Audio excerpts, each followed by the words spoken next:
In this video, I'm going to show you how to watch live football on YouTube TV. YouTube TV offers access to popular sports channels like ESPN, NBC, Fox, and CBS, which broadcast live football games, including NFL, college football, and more. To get started, sign up for YouTube TV, either through a free trial or a paid subscription, on their website or app. Once your account is set up, open the YouTube TV app or website and navigate to the Live section to find the football schedule. Games are often aired on channels like NBC for Sunday Night Football, Fox for regular season games, ESPN for Monday Night Football, and ABC or CBS for college football matchups.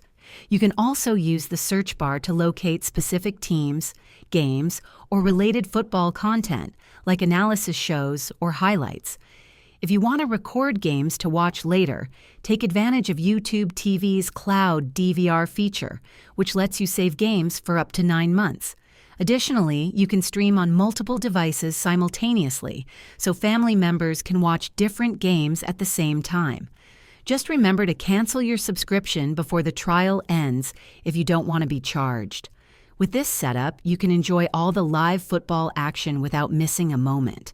If this video helped you learn how to watch live football on YouTube TV, please hit the like button and subscribe to the channel for more tips. Thanks for watching, and I'll see you in the next one.